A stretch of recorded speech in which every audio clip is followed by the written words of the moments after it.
Hello, and welcome to God in Film, the podcast where a Christian and atheist dive into the best that cinema has to offer and see if we can find any parallels with the gospel or any other Bible stories.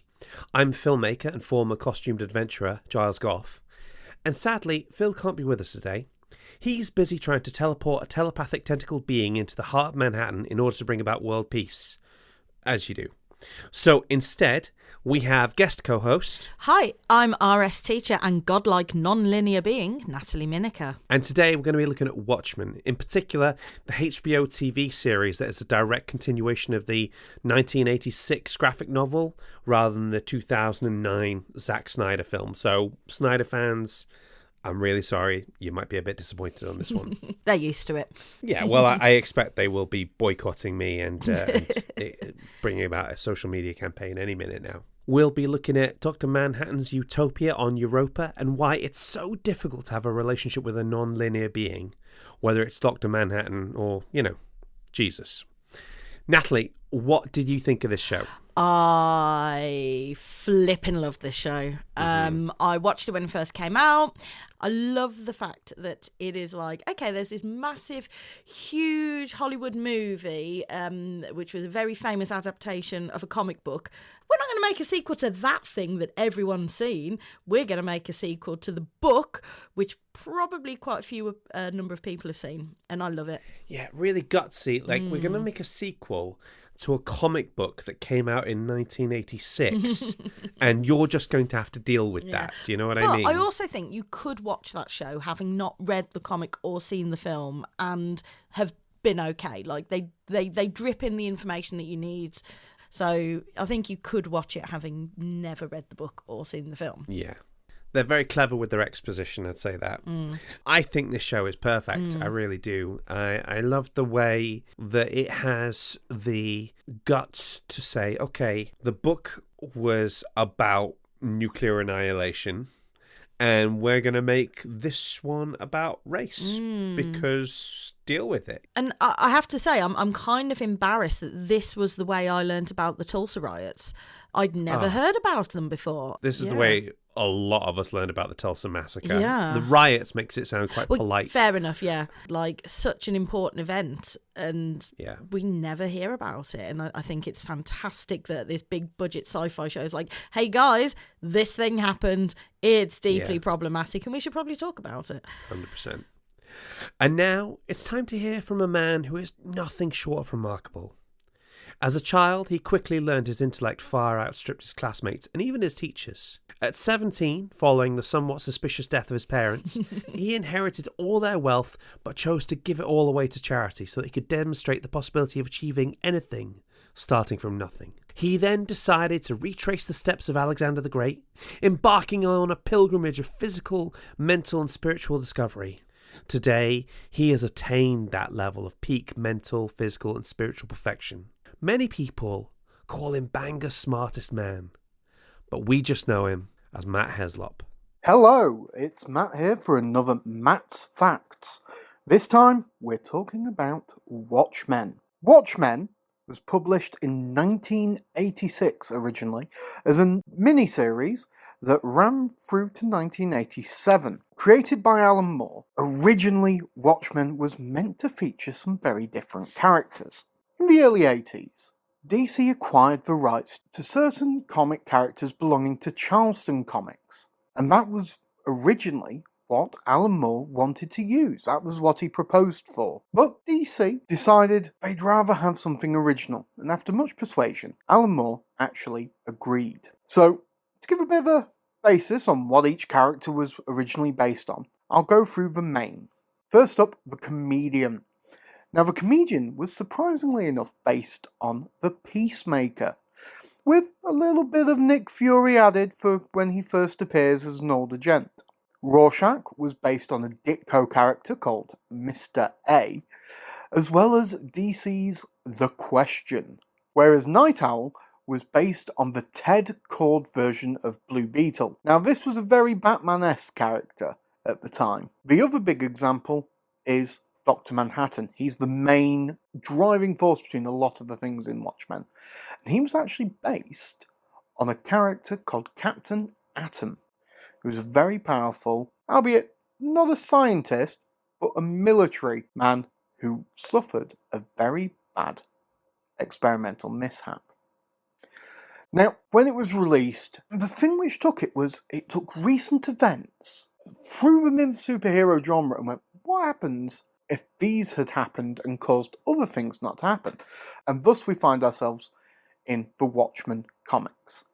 Now, in this world, we didn't have the Watergate scandal, which is one of the big ones. And the United States won the Vietnam War. But it also looms on what's going on with the Cold War. Now, at this point, we're in the midst of it, in reality, but in the comic books, the country is edging closer and closer towards World War III with the Soviet Union. Now, Moore did the entire series in a 9-panel style, which is a bit different for the age, but he went into it with his classic groups and told a great story. Non-linear, so the plot would jump and time would jump, locations would jump, and it was how the story came together. It linked slowly bits back to each other, is what made it such a superb story. It was all these things together which made Watchmen such a great thing. It spawned several different spin-offs. There's been other comic book runs, animated things, even a TV show. The movie itself is superb. They took the same style and put it in. Even if Alan Moore didn't like it himself, which he's notorious for doing, I truly believe it is a superbly performed film. And for the main part, stays very true to its source material. The graphic novel has been listed in some of the 100 best novels of all time. Under certain lists, it was often said, and this was in a respective review, that Watchmen heralded the moment where comic books grew up. Moore did oppose this idea. However, there was a bit of truth in it. Comic books had always been quite lively and bouncy things. Yes, you had the odd dark storyline, but it did herald a time where comics went very dark and pushed the limits of what they could. A lot of comics took quite a dark turn for a few years after that. And a lot of people put that down to Watchmen and what Alan Moore accomplished. It was something we hadn't seen similar before, and it is truly superb. If you've not read it, please go out and read it. I won't spoil the ending, but I will say this. The ending to the film is very different to the ending of the book. That's all from me, and I'll speak to you all soon for another Matt's Facts. So now, those were Matt's facts. What did you think? I am just always astounded at the depth of that man's knowledge. He is a walking Wikipedia article about comic 100%. books. I found it really interesting about how it was originally, it wasn't meant to be original IP, that it was actually using existing characters, and then they changed that. And I found it really fascinating how, like, the characters that Alan Moore created were kind of copying stuff that had already been there. Because when I think of Watchmen, I think of this as like astoundingly original idea, and it's funny to think how much of that is actually based on pre-existing characters, even if it, they change the names and the details. Alan Moore's a funny one, isn't he?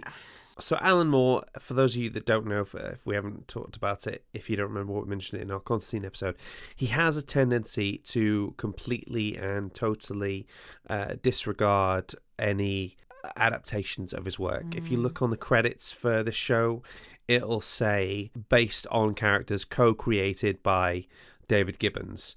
And I almost feel a bit sad for him, because this show is as close to perfect as I feel you're going to get. And it's like, dude, you're missing it. You know what I mean? But I think with Alan Moore, if you look at some of the earlier adaptations of his work, so League of Extraordinary Gentlemen, famously terrible. From Hell got turned into a Johnny Depp film. I've read. I don't know if you've read From Hell. It is like trying to read the phone book. It is gigantic, and it is. Apart from the fact it's about Jack the Ripper, bears only the slightest resemblance to the movie. Right. So many of the things that he has written have been done terribly. And then when they started doing them well, it's like I think he just kind of just had dismissed the whole thing. Because V for Vendetta was actually the very first comic book I read, and then I read Watchmen straight was afterwards. it? Yeah, I got into comics quite late. Yeah. Didn't I borrow Watchmen off you? I think so. Yeah. It was one of those things that I remember reading it. I'm not entirely clear how and when I read it, I absolutely hated it. Really? Yeah, we had a conversation about this, and I loved the Zack Snyder film, and I hated reading the book because I think that there's like so many things. I was quite sweet and innocent when I was younger. I don't think I was ready to read it at that point. Also, as you say, it's so dense as a novel. There are a lot of times when it will take a detour and be like, hey, look at this thing about a black freighter, and you're like, okay, I'm desperately hoping for the relevance. I think the thing that struck me is obviously one of the key themes about it is the countdown on the doomsday clock, to the countdown to nuclear annihilation, and there is a real sense of nihilism in the book and in the film. I think you'd probably agree. And for me, I feel like I can deal with that sense of cynicism and nihilism for the 2-hour window that it takes me to watch a film. Yeah. But when it's over a protracted period of time to read a, let's be honest, quite a thick graphic novel, it's quite burdensome. It does wear you down a bit. Do you know what I mean? Yeah, I get that. I guess it depends a lot on how your literary tastes lean. Because I've always leaned towards more sort of darker, grittier, kind of depressing stories. And so when I read Watchmen, and bearing in mind it was like the second comic book I had ever read, I was like, I like this. I had no idea that comics could be as deep as that. Up until then, my only real interaction with comic books had been, the Beano and the Dandy when I was a kid, showing my age a bit there. That is a big jump there to go from like Desperate Dan to Ozymandias. Yeah, Dennis the Menace to the Comedian. I mean, there's a no. I mean, those two characters are heavily linked, aren't they? The Comedian is basically Dennis the Menace, but with more guns. Now it's time for Finding the Faith in the Film. I was working on that. I can workshop some different ones for you if that wouldn't work. You better. You just okay. I need you to get really good at this really quickly, okay? Okay. I'll do next one with more tassels. There you go. So obviously, I think this TV show is damn near perfect, which is quite a shock because Lost was a bit of a mixed bag, which was one of the things that Lindelof ran, and The Leftovers, I just thoroughly hated every minute of that show. Not seen that one. Yeah, you're not missing anything. Okay. So, firstly, I want to look at the presentation of Olympia, effectively, the sort of little world that Dr. Manhattan creates on Olympia, the moon of Jupiter, where it's this beautiful sort of stately mansion, and it's sort of this kind of idyllic world, and it's populated by these two characters. I should say this was filmed in Penryn Castle, which is in my hometown of Bangor. Big up Penryn Castle! Absolutely. Do you remember we went there once? Yeah, it was brilliant. I drove past it a few weeks ago when I was up in Bangor, and I was like, yay, Penryn Castle. So, if we look at Adrian Veidt, aka Ozymandias, in his castle on Olympia, we can see a man who is surrounded by people who are not quite people. What's interesting is that this world is created by Dr. Manhattan for the benefit of Adrian Veidt, and there's two things that I think are interesting here. Firstly, one could argue that this is a version of the Garden of Eden. There's direct references to I created my Adam and my Eve, But it's created by somebody who is cynical of God and who doesn't trust his intentions. So these characters work to a script. They enact roles written by Veidt, and he disposes of them as he sees fit, in some cases just for his own entertainment. Now, I don't want to say that this is an atheist view of God, because I think that's a huge generalization. However, it is a really good example of what is God without love, And we could have a discussion about whether creating beings for your own personal reasons, e.g. your own happiness, is ethical or not. But to be frank, I think the metaphor on this one breaks down fairly quickly, because the creator of this world and the ruler of this world are two very different people, aren't they? Yeah, absolutely.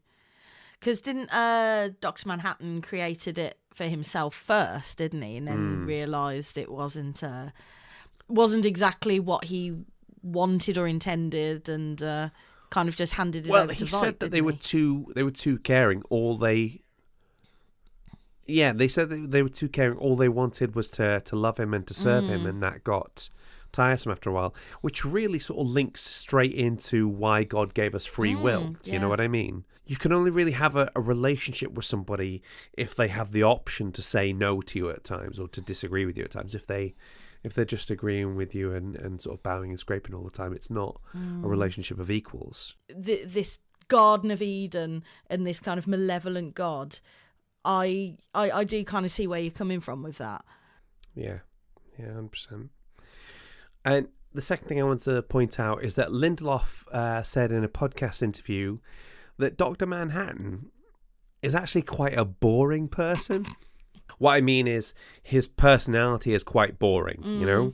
He's not particularly graced with creativity. Veidt tells him that he has a profound lack of imagination. Yeah. And we do see that here, because when given the chance to create an entirely new world, one that has the potential to be utterly idyllic, essentially his own utopia, the first thing he does is pick a memory from his childhood and just populate it over and over again with two people who were nice to him. So hang on, you're saying that like a perfect idyllic world is not North Wales?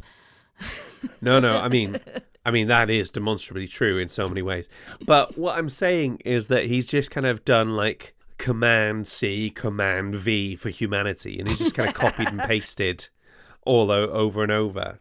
Yeah, I mean, down to the people, because the two people are based on the couple that were the couple nice he to meets him as a child, and I found that absolutely fascinating, because what you saw in that, when you like, the negative image, if you like, of that is when we look at the world that we live in as it is, if we viewed it through the lens of it being created by a higher being that I'm going to call God, then I think we can see just how creative and imaginative that higher being must be, you know?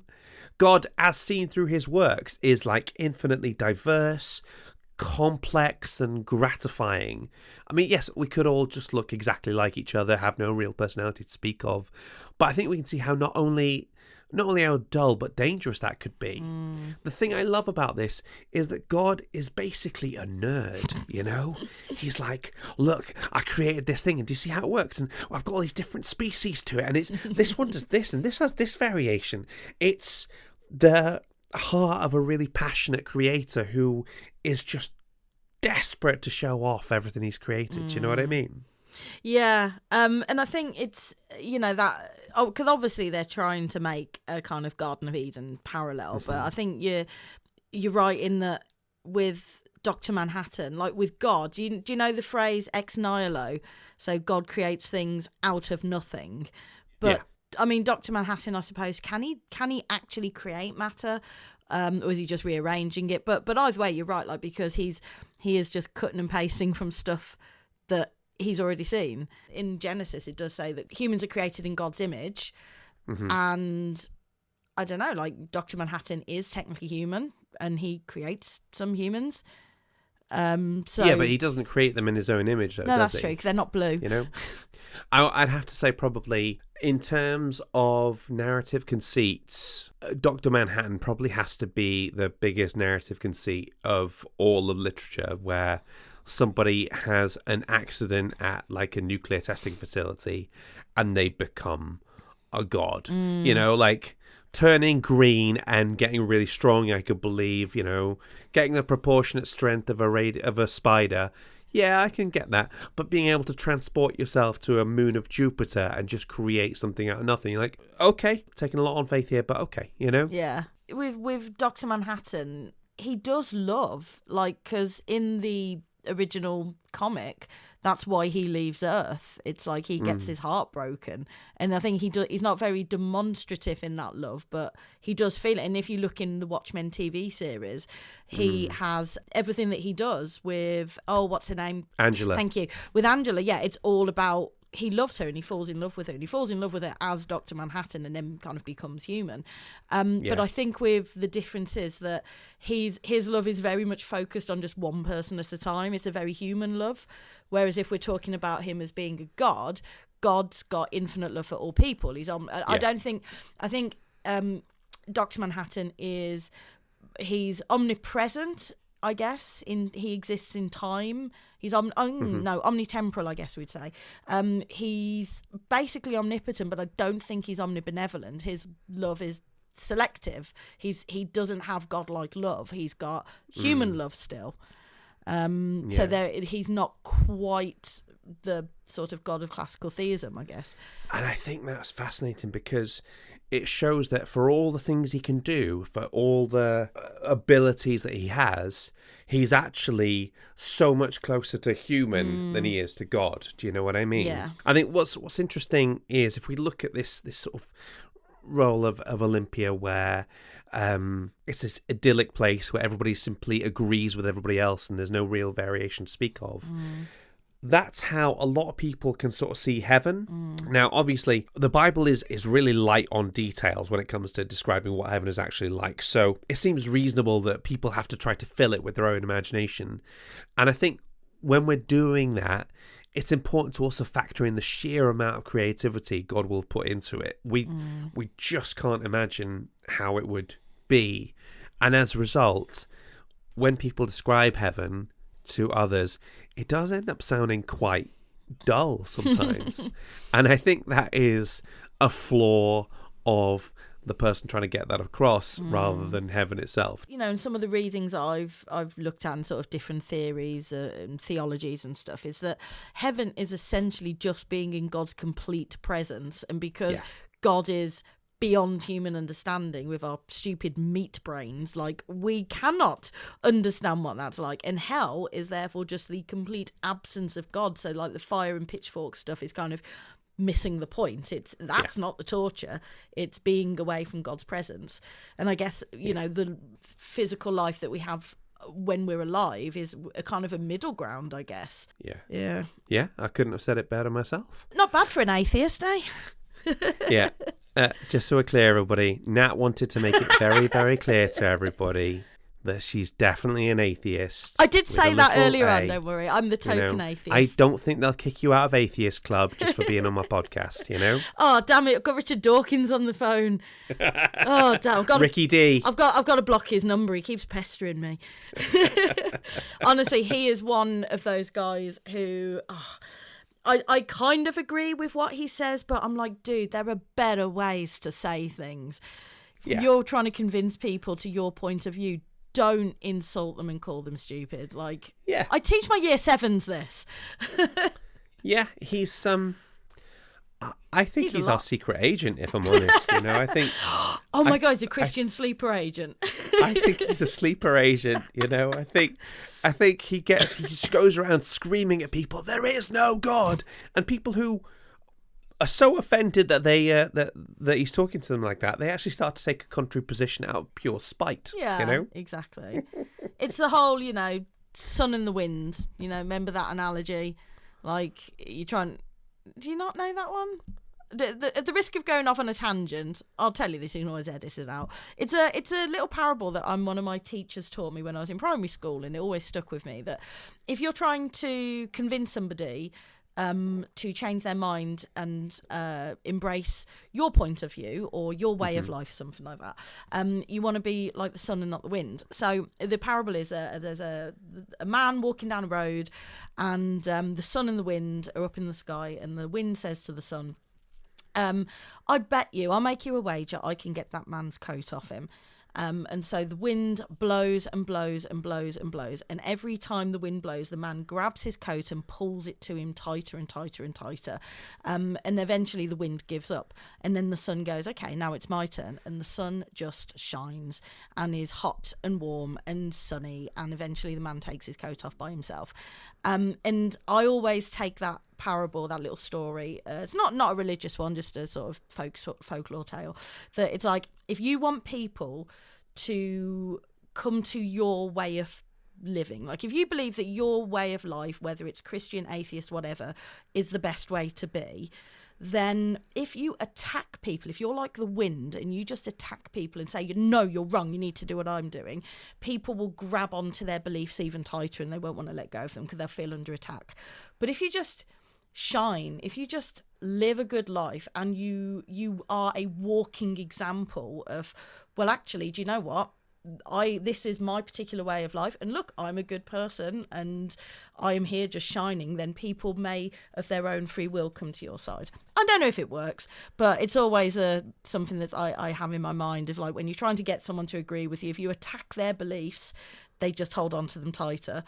But if you just set a good example of, being a good person, it might be more convincing. I feel you just summed up the entire raison d'etre of my podcast here, All I'm trying to do is I'm just this one guy looking at all these films going, look, there's God here and there's God here. Look, isn't he great? So, yeah, that's basically what I'm doing. But yeah, Richard Dawkins, he is too much wind, not enough sun. Mm-hmm.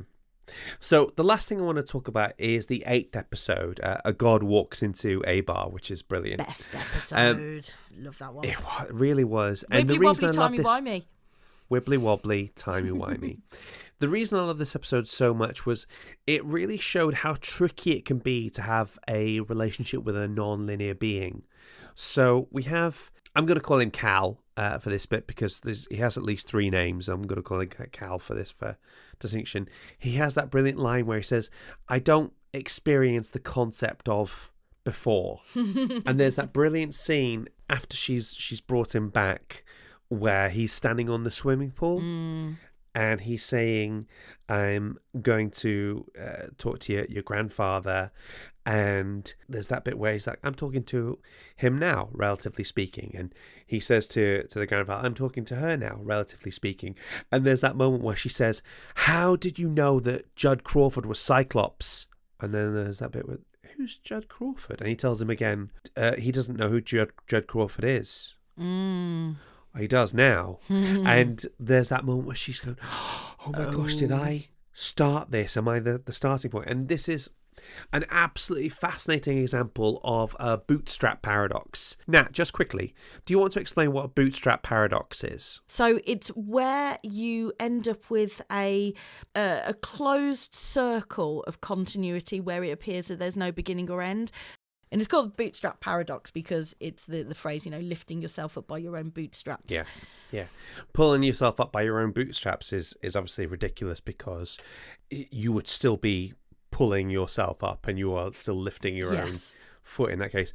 Which I love anything which explains a time travel concept and also manages to smash a little bit of capitalism thoughts in there, because that's brilliant. It actually originates from something called Munchausen's trilemma, which is this old sort of allegory about Baron Munchausen, who is stuck in a swamp and he's trying to pull himself out of the swamp by pulling his own hair.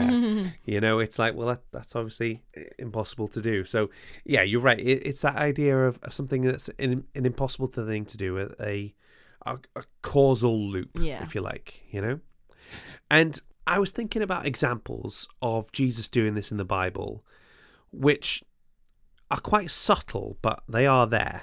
So in Luke 4 verse 14, Jesus has sort of gone back to Galilee. He's sort of gone back to his hometown, and then it's a Sabbath day, so they're at the synagogue. And I'll read this next bit out to you. Jesus returned to Galilee in the power of Spirit, and news about him spread through the whole countryside. He was teaching in their synagogues, and everybody praised him. He went to Nazareth, where he'd been brought up, and on the Sabbath day he went into the synagogue, as was his custom. He stood up to read, and the scroll of the prophet Isaiah was handed to him. Unrolling it, he found the place where it was written, "The Spirit of the Lord is on me, because he has anointed me to proclaim good news to the poor. He has sent me to proclaim freedom for the prisoners and recovery of sight for the blind, to set the oppressed free, to proclaim the year of the Lord's favour."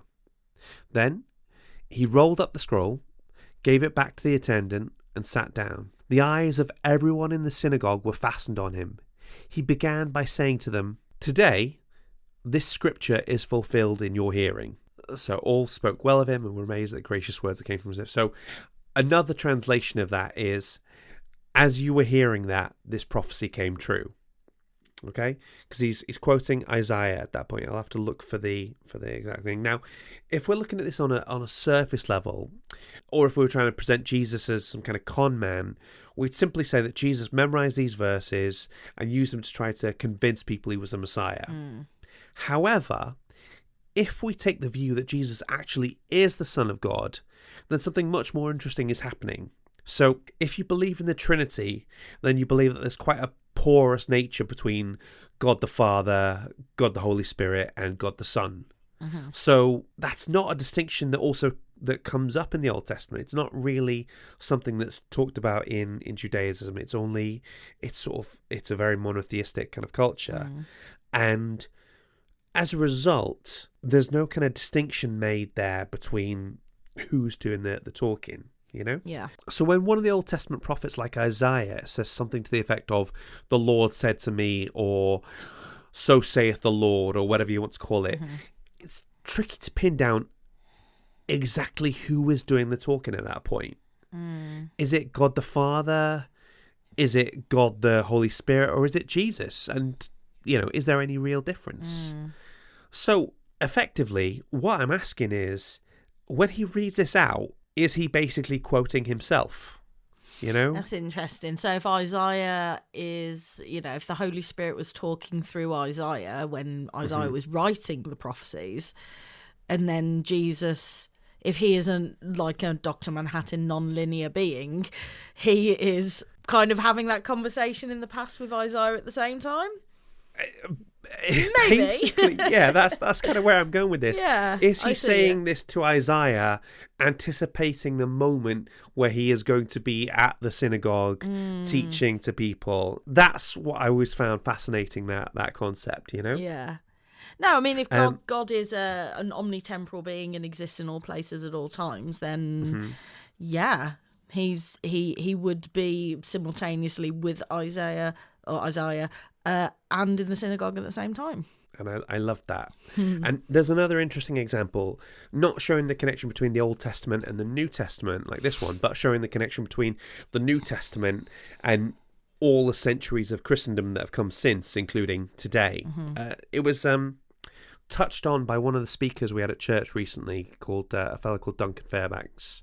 I'll let him explain it. And you've got to understand, at this point, Jesus has been hung on a cross. And now Jesus was back and alive with holes in his hands, talking to them. And he says to them, of course you believe, because of what you see, because of what you hear. You can see the holes, look, sunshine all the way through. You can see it. But then he says something that isn't for the benefit of his disciples 2,000 years ago, but it's meant for you. Because you've seen me, you've believed. Of course you do. But he says, look, blessed are those who have not seen, but you still believe. So that last line there, that last verse 29, then Jesus told me, because you have seen me, you've believed. Blessed are those who have not seen and yet have believed. On a surface level, it could be him saying, yeah, of course you flip and believe me. You you can see the hole in my hand. You can see the sort of the thing in my side. You believing that I'm the Son of God isn't that big a deal.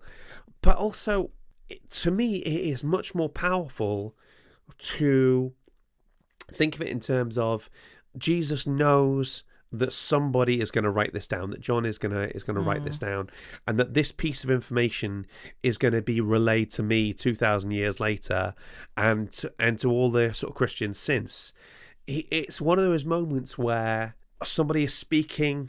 Do you ever have that thing where a character is speaking to another character in a play or a film or something, and you're thinking, wait, hang on, that's actually a direct message for the audience. Yeah. Like, this is practically a moment where Jesus is more or less turns to the camera and says, blessed are those who have not seen and yet believe. Jesus breaking the That's you fourth guys. wall in the Breaking the Gospels there. fourth wall. Little Yeah. Fleabag nod to the camera there.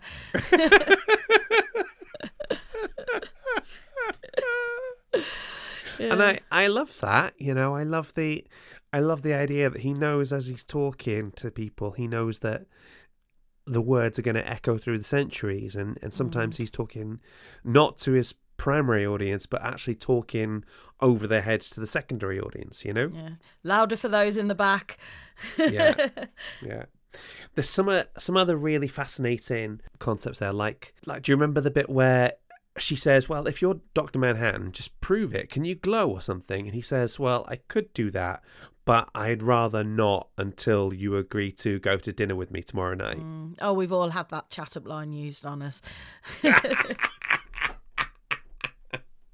But what I found interesting there was Cal wanted her to believe in him rather than know without any doubt that it's him. Does that make sense? Yeah. Yeah, it's You like know, believe and then you will see. Yeah, that emphasis on faith there. You know, the other thing I found obviously fascinating, and another sort of key parallel, in order for Cal to have a relationship with Angela, he needs to limit himself. Do you know what I mean? And can you remember how he does that? He has that ring put in his head, doesn't he, that Adrian Veidt made for him. And it kind of makes him forget that he's Dr. Manhattan. That kind of little inhibitor sort of put into his head, and the idea that was designed like 30 years ago, and that was plan A, and trying to sort of make him explode was plan B and all that sort of thing. So the idea is that Cal has this inhibitor put into his head, and it will make him forget who he is and forget what his powers are, because we're shown earlier in the episode just how unworkable it is to have a relationship with somebody who knows the entirety of your future together. Do you know what I mean? So similarly, Jesus, as the Son of God, as God himself, he sort of needs to limit himself, you know? And we know that human beings cannot physically withstand being in the presence of God with their human bodies. The idea is if you actually saw God, it would kill you because it would just be too much. Like Moses sees like a bit of his back, and that ends up with his face absolutely glowing. So it's physically impossible for like God and humans to be in the same space at the same time. So what Jesus does is he makes himself human. We're drifting very much into Gilesian headcanon here, because I like the idea from Dogma that I was just going to mention that. that Jesus doesn't actually know that he's the Messiah. He doesn't actually know that he's the Son of God for his first few years of being a child, because it's too much, because he's willfully limited himself. For a set period of time, he has packed himself into a smaller body, a smaller vessel. They talk about it as like the tunnel of love. Like there's these 10 years that they don't know what's going to happen, and I like the idea that Jesus just for a short set period of time, he doesn't know what's going to happen. Because could he have picked Judas as his disciple, as his apostle, if he'd known that Judas was going to betray him? You know, I don't think he could have done it. It's interesting. You talk about that as being Giles's headcanon. Actually, you're mirroring some big theological debate that I actually teach as part of the A level. Thank goodness. I get worried with Gilesian headcanon, because the ideas I'm going to get onto are pretty freaking big, and I could really do with some backup on them, you know? So have you ever heard of the phrase hypostatic union? Well, I mean, obviously I know what hypostatic union is, but why don't you explain it for the listeners, just in case? So the hypostatic union is basically the concept that Jesus is 100% fully human, but at the same time 100% fully God. So it's a concept you're probably familiar with. You just didn't know it had a fancy bit of terminology attached to it. So Jesus is 100% God, because he is part of the Trinity. Well, he is God, because the Holy Trinity, but he's also, when he's Jesus, he is 100% fully human. So Jesus wasn't just like some spectral figure who looked human. He was human. He slept, he ate, he had emotions, he felt pain and stuff.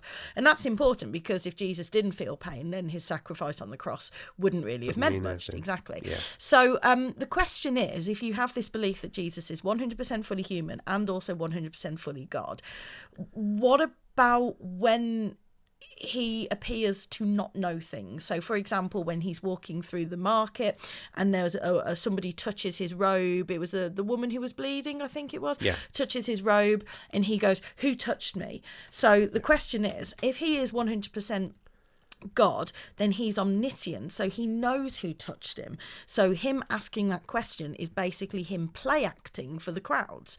On the other hand, you've kind of got the argument, like basically what you were saying, that God willingly emptied himself of some of his power when he became Jesus, and that is a concept called kenosis. So this idea that Jesus willingly, when he became human, emptied himself of some of his his abilities, if not his godliness. He's still 100% fully God, but like willingly limited himself, kind of in the way that Dr. Manhattan does. So with Dr. Manhattan, he's limited his abilities and his awareness, but the idea is with Jesus, he knows he's the Son of God, but he is kind of turned down the volume on like the omniscience and stuff like that.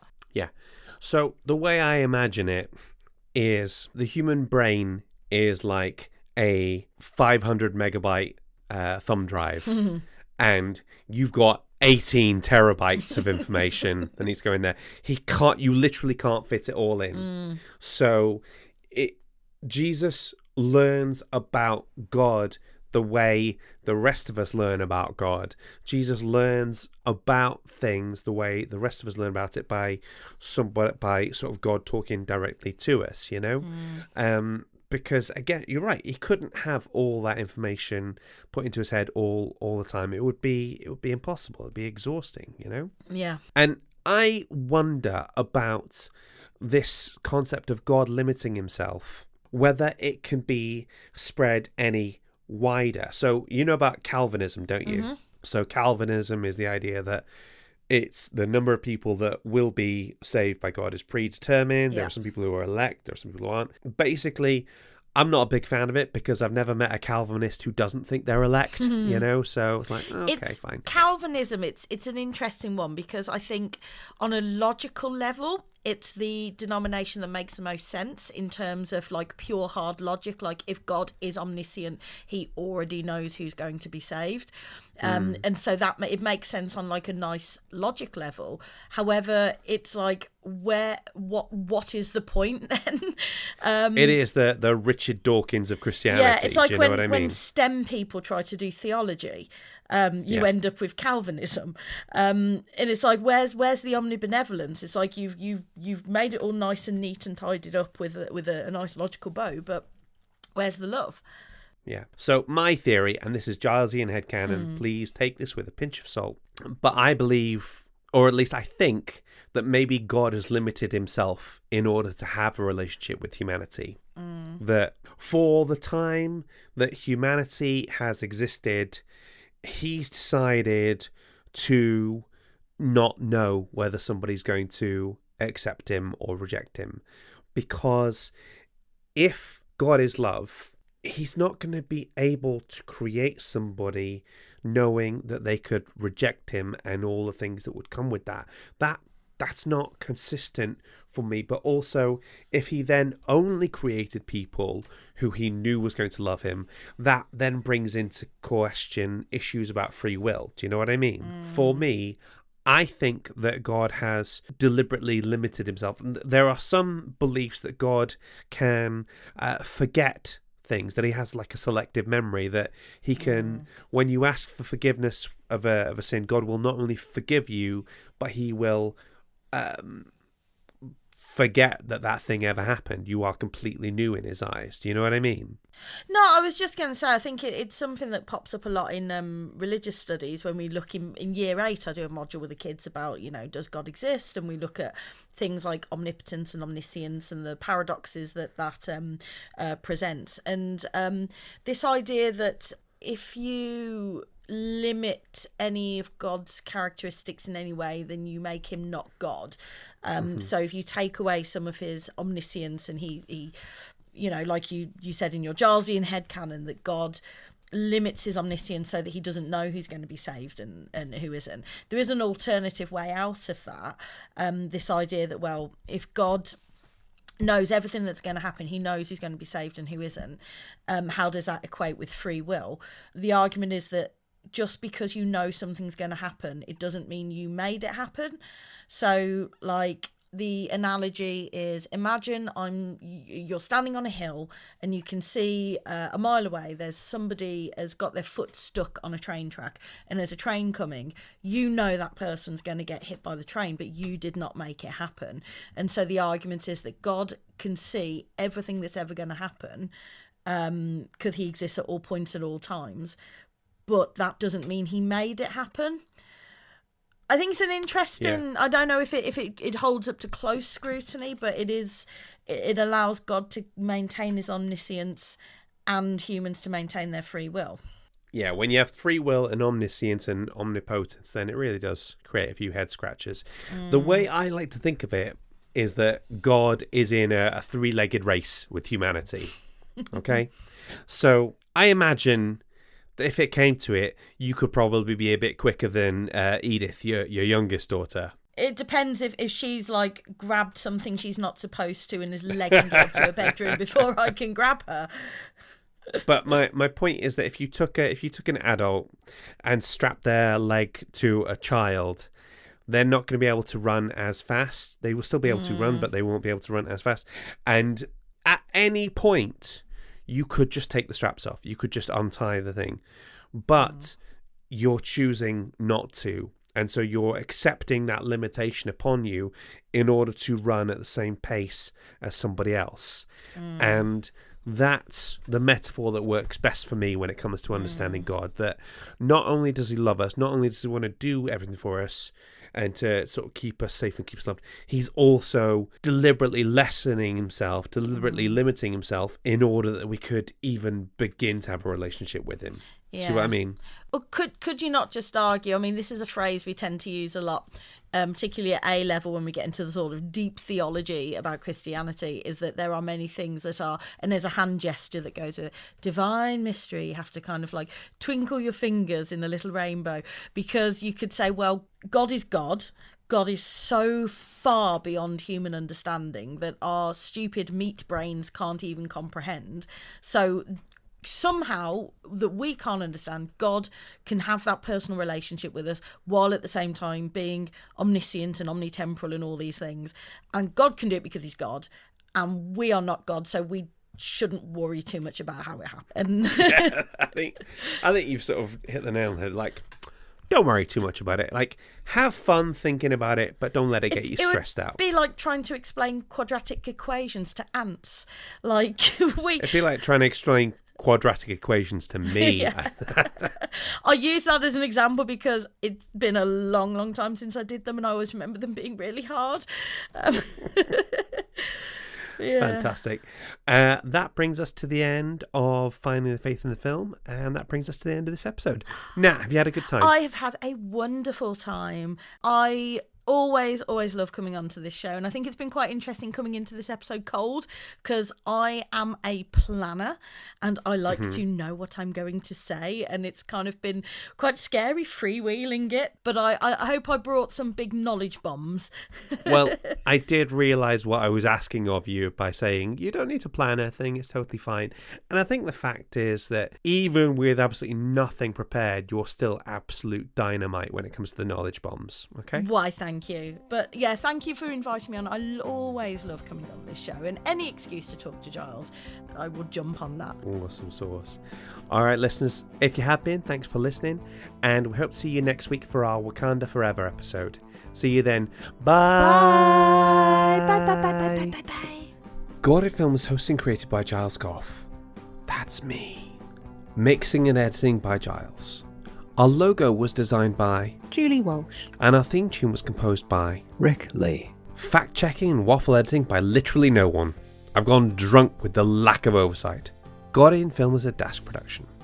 Please rate and review, unless it's a 1-star, in which case, write your thoughts down in a blank and send it to us via blank, and we'll give it all the care and consideration we gave to writing these credits. Sorry guys, writer's block gets us all sooner or later.